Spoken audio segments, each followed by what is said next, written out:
This morning. Nicholas Gash versus Rosalind Franklin University. All right, the room is quieting down. Ms. Davis. Good morning, and may it please the court. My name is Tara Davis, and I'm here on behalf of the plaintiff, Nicholas Gash. This matter comes before your honors today because the district court improperly granted the university's motion to dismiss the plaintiff's amended complaint. Plaintiff is requesting a reversal of those portions of the district court's decision which granted the motion and dismissed his Title IX and breach of contract claims.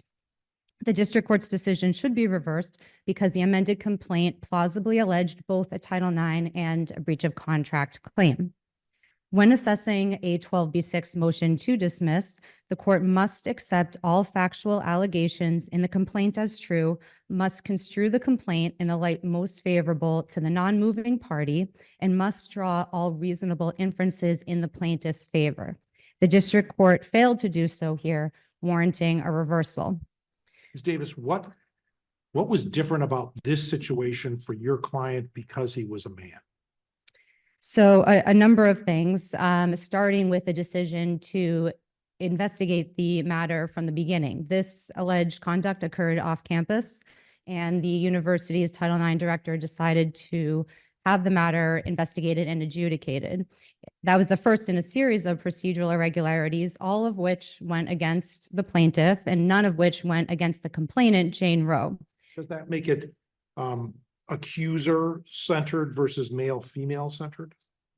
So at this stage, and based on the number of procedural irregularities that occurred, again, all of which went against the plaintiff and adversely impacted him alone, and none of which adversely impacted the complainant, Jane Roe, there is a plausible inference that it was based on gender bias. And some of the other irregularities I'd like to point out occurred during the hearing and adjudication process. This included the removal of both parties from the hearing during the testimony of the witnesses. Like it's contrary to the regulations, but it was both parties. It was both genders.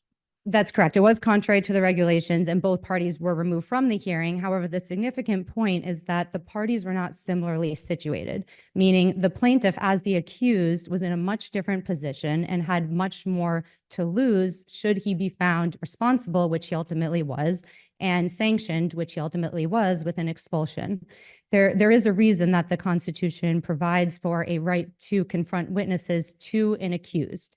There is a well-accepted precedent and recognition that an accused is in a much different position, and his inability to hear the examination of the witnesses, all 5 of which were adverse to him and were identified by the complainant, Jane Roe, severely impacted him and led to a finding by the hearing panel that he was responsible. Also during the hearing— That sounds like an argument to me that the procedures that are applied or were applied are problematic in your client's view, but what evidence or what is there that would allow an inference that the application of the procedures was because of his gender? So the important point to keep in mind is that, as this court discussed in Doe versus Purdue University in 2019, the court has to look at the totality of the evidence. So even if we look at just this particular fact in isolation, if that's not sufficient on its own, it's really a matter of whether, when all of the facts alleged are considered, is there a plausible inference of bias? And some other errors that occurred during the hearing, I think, further highlight the impact to the plaintiff, the male accused alone, including the fact that his advisor was continually prohibited from asking the complaining party any relevant questions. So critical, objectively relevant questions, such as those that related to the alleged misconduct. He also was prohibited. Do you see this case as factually similar to Purdue?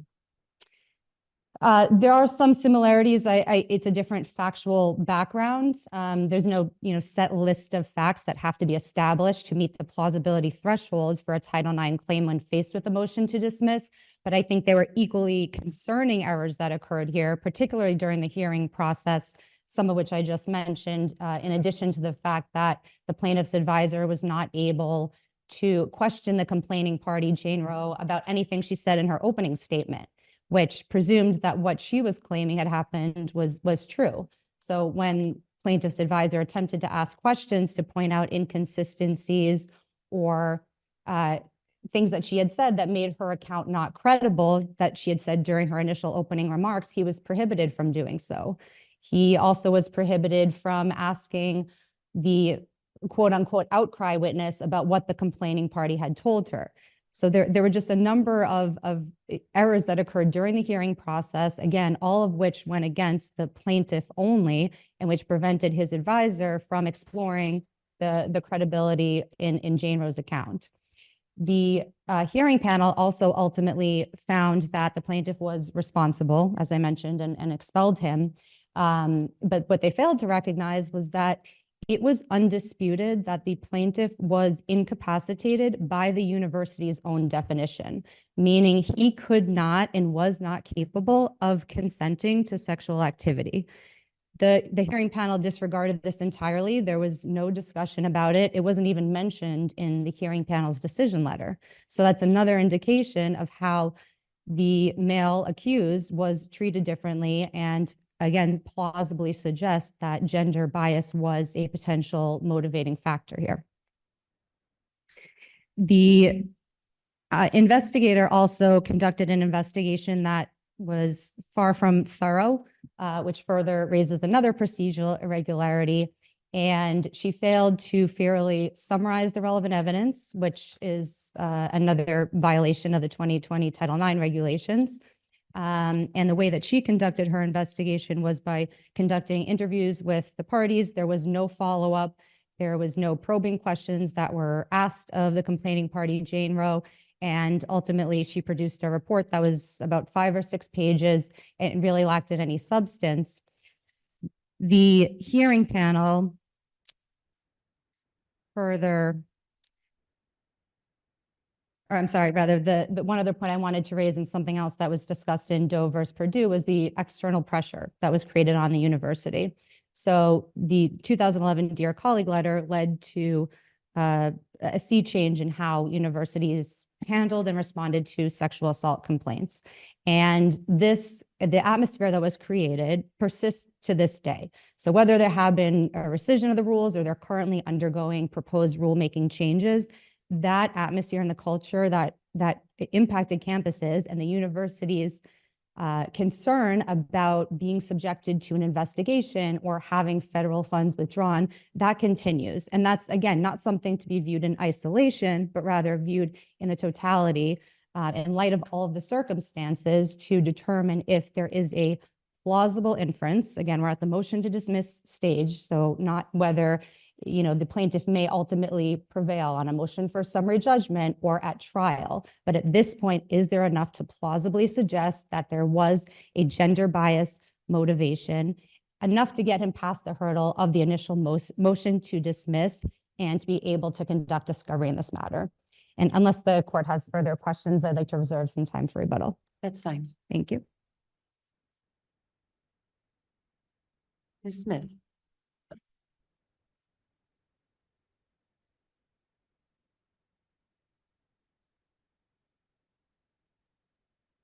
May it please the court, Jennifer Smith for Rosalind Franklin University. So first I want to address this concept raised by counsel that there was different stakes for the parties, and so procedural errors hit them differently. The stakes for the parties were access to education for both of them. Title IX says those who are subjected to sexual harassment must be corrected and or addressed so that they continue to have access. So there's no difference in stakes. The stake was access to education for both There's parties. a difference in consequences. What's that? There's a difference in consequences. A student who's accused of sexual assault or sexual harassment, some other sex-based offense that implicates Title IX, is subject to a whole array of discipline, including up to and including expulsion, which is what happened here. The Right. complaining party is not. A I complaining think that's party, what the argument pertains to. but the stakes are just as severe. A complaining party Okay, let's who change has the word to go- consequences. Okay, what are the consequences of this proceeding? The Consequences for of the proceeding for respondent the are severe. complainant. The consequences for the complainant are non-existent. No, they're going. They're caught, they're continuing- caught free. They're seeing the person who sexually assaulted you in class and having a safe learning environment. I'm talking about the proceeding itself. What Yeah, are the that- consequences that flow from the proceeding? There's no downside consequence for the complaining party to falsify testimony. Yes, Right, there but is. they're- There's, you, complaining party can be subject to discipline for falsifying testimony. That is absolutely also violates rules, but they would be subject to their own disciplinary hearing. Okay, So, but the consequences for the parties in this proceeding are one-sided. Only the respondent is subject to sanctions at the end of the process. well, the parties in this proceeding are the university, and the university has a interest, that's fundamental to education, to providing a safe learning environment. So in this case, but at the proceeding, at the Title IX proceeding, we disagree that the complainant did not have an interest in the outcome. Well, I'm not talking about an interest in the outcome, and I don't think that's what your opponent's argument is. The argument is that the accused has more to lose in this proceeding than the complainant does. That's just self-evident, right? I don't think it is, but I've said why, and so I'll move off that point. So when we're looking at the Title IX case, the question is gender discrimination, not a redo of, and whether the university discriminated, and that was evident in some of your questions. And so it was brought up that totality of the circumstances, does it suggest gender discrimination? There was no explicit, statement in the complaint that there was some reference to gender, but instead the allegation is the totality of unfairness alleged amounts to gender discrimination. First of all, the supposed many errors, even as alleged, are not errors. So I want to first address the alleged public pressure. This case is different from other cases that have come before because of the timing. And if we grant you that, I'd like to move you to another alleged area, Yeah, and that's the jurisdiction. Off-campus bar drinking, off-campus allegations of sexual assault, not a university-based event. If the university does not have jurisdiction, what consequences would that have for this proceeding? so jurisdiction under Title IX is different than jurisdiction to address the conduct. So that's where I'm confused by the argument, because they're saying Title IX does not apply, does not give the requirement that the university address that conduct, but Title IX doesn't prohibit the university from having its own policy But or wasn't that state law. policy of RFU identical to Title IX? It was the same language, right? Well, what we know, because we're at the motion to dismiss stage, is they had a policy that, according to, as it's alleged, addressed both Title IX and equal access to education. So it could be identical, or it could not be, but there would be no harm. Title IX at this point, where after the 2020 regulations, provides respondents, those accused, with more robust rights and process than is afforded in any other area of student misconduct. So to give Title IX rights to the plaintiff at the hearing stage would only give him more process, more protection, and wouldn't be a procedural violation that showed gender discrimination. It would be a pro-respondent I think the question is application. whether the university extended its jurisdiction to adjudicate this complainant's complaint to an off-campus event over which it did not have substantial control, which is the test under the regulations and under your policy, Right. your client's policy. And the irregularity of that is what the plaintiff argues is suggestive of sex-based violence, or I'm sorry, sex-based bias in this case, because they extended the hearing administrator extended the university's jurisdiction to an off-campus occurrence that it doesn't have any jurisdiction over. It does have jurisdiction. Just because. It has substantial They control found- over an off-campus. When a student apartment? complains another student sexually harassed them and complains to the university about the impact that's having, here, as pled, the appeal, that was considered an appeal. The party appealed beyond the hearing, and the university looked at that issue and said, we did have jurisdiction over this conduct, and we were right to discipline you for it. And again, whether or not that falls under Title IX or it's policy that's pled, there's a policy that might have, we don't have the full policy, but he acknowledged, the pleadings acknowledge a policy. It doesn't harm or show gender discrimination. Is it a breach of contract? No, it's not a breach of contract either, because we have no allegation that there was some contractual guarantee to not disciplining someone who sexually harasses their fellow student. And the policy only applies, and Title IX only applies to occurrences over which the university at locations at which the university has exercised substantial control. And that is not equivalent to off-campus. Substantial control can mean different things, and in other cases have been found to be off-campus conduct. And here, this university reviewed that issue and found it did have jurisdiction over this conduct.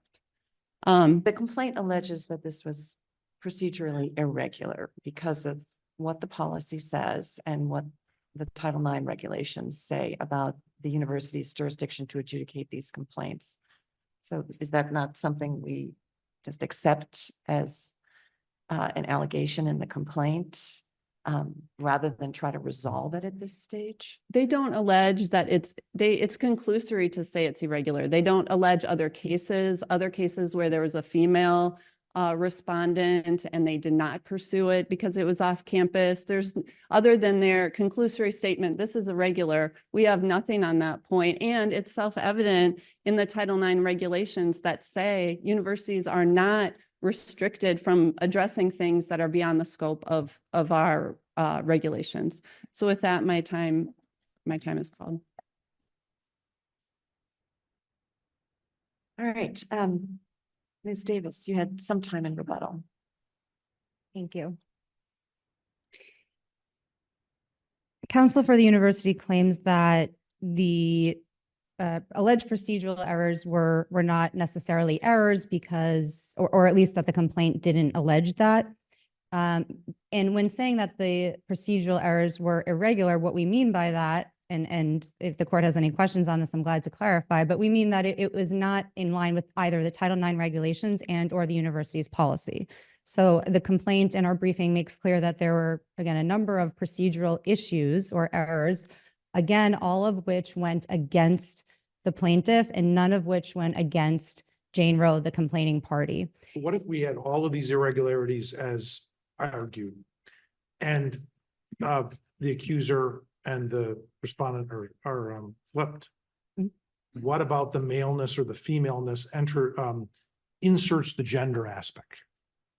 So I think one of the more significant points is the fact that the university found or failed to investigate or look into whatsoever the fact that the plaintiff, the male accused, was incapable of consenting. Again, this issue was undisputed. It was made known to the Title IX director and the investigator early on in the process because it was included in Jane Roe's own statement in the investigation report, and they failed to take any action despite having actual knowledge of that. So I think if the roles were reversed, I think it would be clear that if the university had information that a female student was incapable of consenting by the university's own policies to the point that she had no recollection of a period of 7 to 8 hours that night as to what happened, I think there's a decent presumption that the university would take steps to address that. So that in particular is one issue that I see as being particularly indicative of gender bias. And I see that my time is up. Thank you very much. And again, I would just respectfully request that the court reverse the district court's decision. Thank you. Our thanks to both counsel. The case is taken under advisement and we'll move to our fifth case.